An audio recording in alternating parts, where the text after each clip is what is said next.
Buddha is simply saying that to hate someone you need a reference point, and that reference point is always in the past or in the future.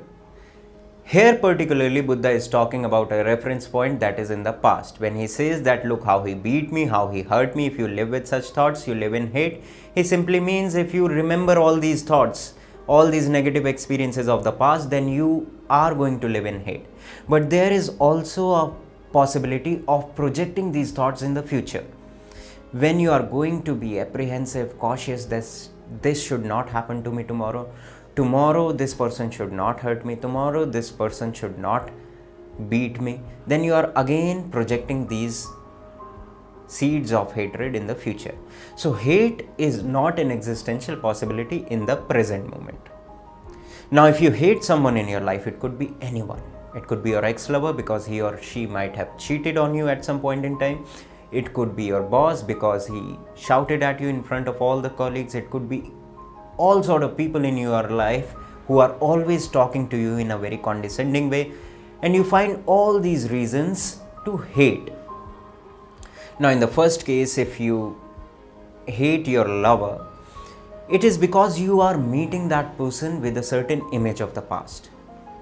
If you come across with your lover, either you stalk him or her on the social media or you meet him or her in person, automatically these negative experiences, these negative labels that you have given to these incidents, the conceptualization that has happened, results in you hating that person. When you hate that person, either you want to repel, either you are repelled by that person or you want to harm that person, and you are totally in the turmoil. Partially you are present there, you are meeting that person, you are perceiving all that is happening in that moment. Partially you are in the past or in the future, your whole energy is being pulled in different directions, you do not feel integrated in that moment. Buddha is saying that till the time you are not going to pull yourself together, you are not going to be integrated, you are not going to be totally, utterly present, you are always going to live in hate. If you meet your boss next time and you meet with an image of the past, then you are going to meet that boss with hate. If you meet all the people whom you hate in your life and you meet them with an image of the past or the future, you meet them with hate. You are always meeting all these people with a certain image, and understand this thing that the nature of the image is that it is dead. You have changed, these people have changed in life. It is the very nature of life to change. Change is the very fabric of existence. Yesterday you were a different person, today you are a totally different person, but these images are the same. These images have not at all changed. Images are simply stagnant pools and you are a river. So understand this thing, if you are going to block yourself with these images, then you are depriving yourself of all the potentialities that are there in these moments when you meet these people. So never ever in your life meet people with an image, with the labels, with the memories of the past. We create these labels afterward. Before there is only experience. For example, right now I am speaking, I am simply speaking, but after speaking, if I start thinking that I spoke well, I spoke bad, I am creating labels in my mind. That is conceptualization. So if your girlfriend cheated on you or your boyfriend cheated on you, in that very moment he simply cheated and you got to know about that thing, but afterward you created these labels, and by constantly remembering these experiences, you made these labels more potent in nature.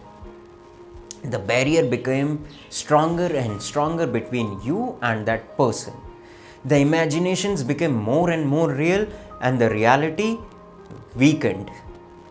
This is the very simple thing Buddha is trying to convey through these sutra. Also, Buddha is telling you that you abandon such thoughts and you live with love. Now again, love is not something that is opposite of the hate. Buddha cannot talk about that sort of a love. That sort of a love is a possibility in past, or in the future also. Just like you go back to the negative experiences of the past, you can go back to the positive experiences of the past. And there will be certain pleasantness, some pleasant sensation because of remembering that pleasant experience. But Buddha is saying that there is a quality of love that does not belong to the movement of thoughts. When you do not go back to the past, or you do not go to the future, you simply are there. In your very state of being, there is a pleasantness that simply wells up in your being, and it is not dependent on any circumstances, any situation, any person in particular. Right now, the idea of love that we know about is that of an action. You love a particular person, an ideology, you love cooking, photography. In all these things, an action is involved. Buddha is telling you that there is a possibility of feeling love that is very state of being, that belongs to you, and that is of the non-action. If you simply are utterly relaxed, you can feel that state of being right in this moment. That is the quality of being Buddha is talking about, uncontaminated by any sort of images and labels of the past or the future.